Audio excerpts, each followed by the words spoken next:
Morning, everyone. Today we're taking a look at lesson 2.1, inductive reasoning and conjecture. So our objectives here, we've got two of them. Our objectives will be to make a conjecture based on inductive reasoning, and we'll also be trying to find counterexamples. So I know these are new concepts for us, so we'll kind of take a slow look through these. So inductive reasoning, let's define it. Inductive reasoning is reasoning that uses a number of specific examples. So we're going to use specific examples to arrive at a conclusion. Okay? And then a concluding statement reached using our reasoning. So we're going to use our reasoning and then arrive at a conclusion, and then when we make a statement with that conclusion is called making a conjecture. So we use inductive reasoning, we use examples to draw a conclusion, a conjecture. Okay, so example 1 here, we're going to write a conjecture, so we're going to write a conclusion that describes the pattern in each sequence. Then use your conjecture to find the next item. So we're going to use these examples that we're given to write a conclusion. So movie show times here: 8:30 a.m., 9:45 a.m., 11 a.m., and 12:15 p.m. So just looking and observing at those times, so from 8:30 to 9:45, that's plus 1 hour and 15 minutes. Okay, and then if we go to the next show time, 9:45 to 11, that's again plus an hour and 15 minutes. And so we see that's the pattern that's happening here. So the start time, that'll be our conjecture, that's our conclusion. So the conclusion here is that its start time is every hour and 15 minutes. Okay, and then we want to use this conjecture, we want to use this conclusion to find the next item in the sequence. So from 12:15, if we add an hour and 15 minutes, then we're looking at 1:30 p.m. Okay, so again, our conjecture, the conclusion we drew, was with the start time was an hour and 15, and then the next example in the sequence would be 1:30. Okay, and so we'll go ahead and look at example B. We're given some boxes, and this number here below is representing the number of segments we see here. Might be kind of tough to see, but there's 1, 2, 3, 4 segments there. And so in this next example, there's 1, 2, 3, 4, 5, 6, 7, 8, 9, 10 segments here. And so you guys go ahead and see if you can't identify a pattern just by looking maybe at the number of segments in each, or looking at each figure. Or it might even be easier to figure out what this next example might look like here. Okay, whatever works for you, but take a minute and do that. Alright, so if you guys are coming back here, what's happening here, to get to this next one, I would have to add 6. I added 6 segments, okay? But then to get from 10 to 18, I had to add 8 segments. I added another layer, okay?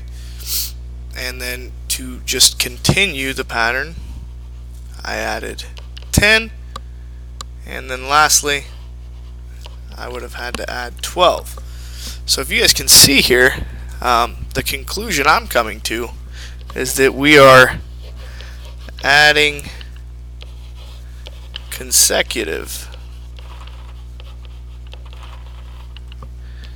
even numbers.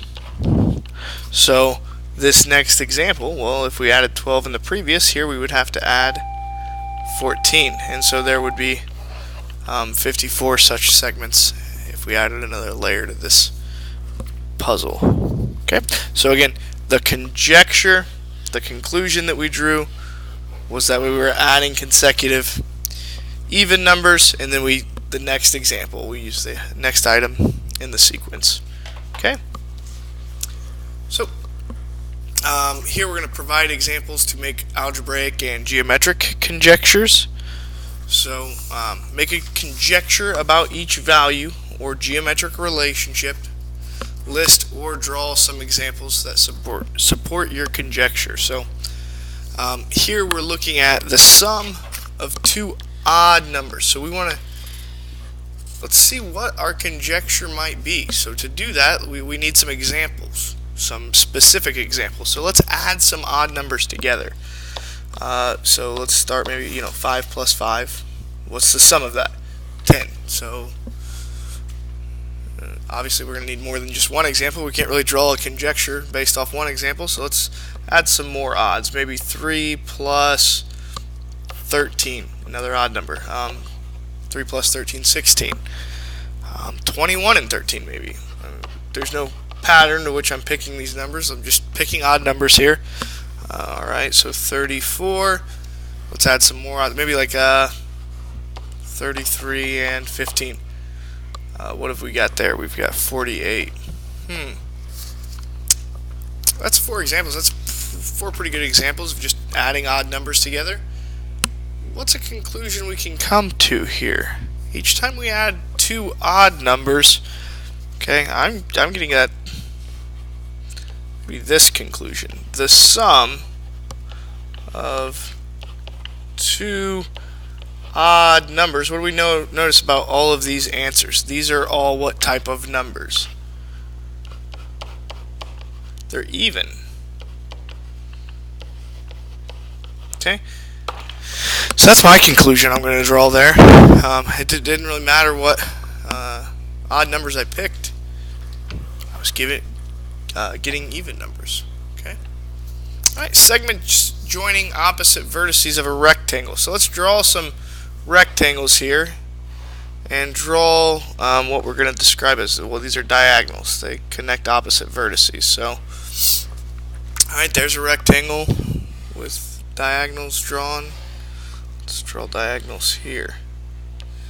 Okay. What if I drew something that looked more like a square? I mean, that's a type of rectangle.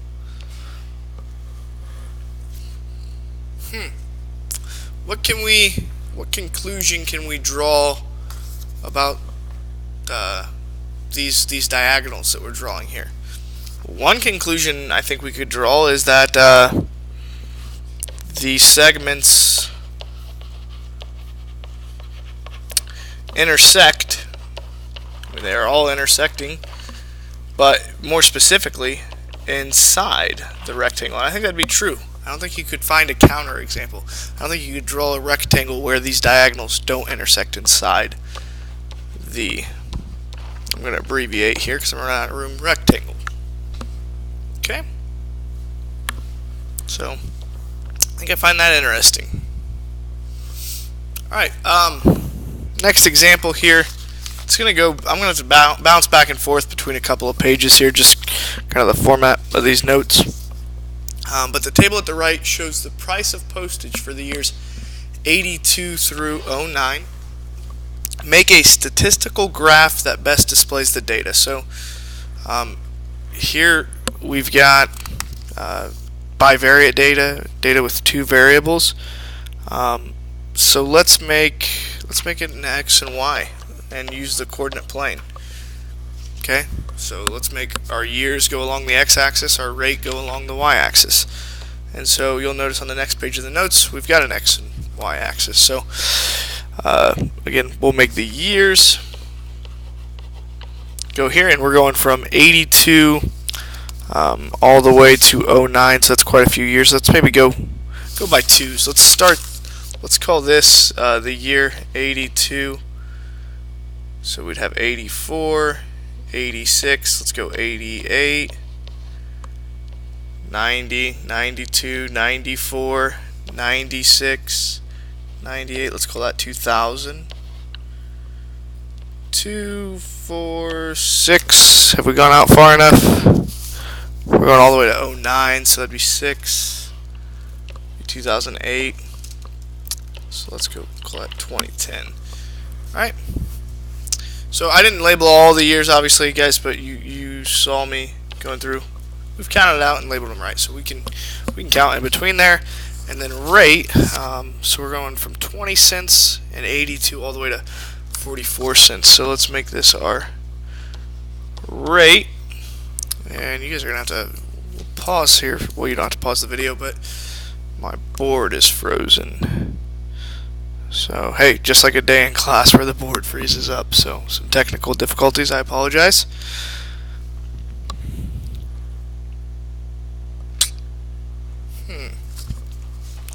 Not seeming to want to go here. Alright, there we go. It's caught up with us. So the rate, okay, again, we're going from 20 cents up to 44. So let's go by twos again. So let's make that 22, 24, 26, 28, 30, 32, 4, 6, 8, 42, 44 would be all the way up here. Okay, and so then we're just plotting the data. So 82, it's 20.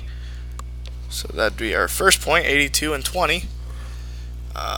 87, it's 22 cents. So 87, we're at 22. Plot a point there. 92 is at 29. So it's 88, 90, 92. We're going up to 29. So doing our best to plot that. 97, so here we're at 97, 32 cents. 30 and 32, there we go. 2002, it's at 37. 32, 4, 6, 7. 2007. 7, we're at 41. So up here, and then 2009, we're at 44. So all the way up here. Alright, so that's a very good representation of our data. Part B asks us, if we go back to the previous page, Part B asks, predict the postage rate in 15 based off of the graph. So we're making a conjecture here about how much is it rising each year. Alright, and so I think in 2015, if we just kind of extend this, so we're going 10, 12, 14, so this is 2014, and then we go 16. So in 15, if we extended the graph and kind of just, use a line of fit, the conjecture here I think would be 44, 46. I think we'd be about 48 cents, okay? Just an estimate, okay, on that. Alright, and then part C, it asks us, does it make sense that the pattern of data will continue over time? If not, how will it change? So what do you guys think? Does this make sense that postage keeps increasing over this time? Well, it certainly seems that way, and if we were to extend this out even to I think just a couple weeks ago, postage increase. So you guys can do a little research on that and see what it is here in 2019. See what the postage rate is. Okay. All right. To prove a conjecture false, you need only show one case where the conjecture is not true. This false example is called a counter example. All right. So if you've drawn some conclusion, the way to prove that conclusion false is to just all you have to do is provide one example where that's not true. So if I was thinking about these rectangles that I drew, if there was a way I could draw a rectangle where the diagonals didn't intersect inside, then I could prove my conjecture incorrect. You would have a tough time doing that on this one, and sometimes counterexamples aren't easy to come up with. But let's do a couple here where you can come up with them. So find a counterexample to show that each conjecture is false. So here it's saying if n is a real number, then n squared is greater than n. And at first thought this conclusion that n squared is greater than n, this is what we're going to try to prove false with the counter example, that somewhat makes sense for real numbers. So 2 squared is greater than 2, right? You could do it with a negative number. Negative 3 squared is greater than negative 3. Yes, it checks out for these examples, but all we need to do is find one case where this isn't true. Okay, one case where n squared is not greater than n. Okay, and so a counter example to that would be the example of 0, and maybe some of you guys have thought of this here. So 0, 0 is a real number, so 0 squared, is that greater than 0? Well, no, 0 squared is 0, and 0 is not greater than 0. 0 equals 0. So my counter example here would be 0. So this conjecture, this conclusion was false. Alright, if jk equals kl, then k is the midpoint of jl. So this is suggesting, so if I have a segment jl, the only way to make jk and kl congruent is for k to be the midpoint. Well, is there a way we could do this without? So let's make JL. Is there somewhere else I could put K? What if I put K down here? And so if this was point K, JK and KL, I could make them congruent, and well, now K is not the midpoint. So there is ways to do that. All right. So the study guide and practice. Thanks for participating in the DLD here. I'm going to put that in the module. I'm also going to pass it out, or had passed it out to you already, since this is a Saturday. All right. So that'll be your homework, your assignment for the DLD. Thank you all for watching, and have a wonderful week.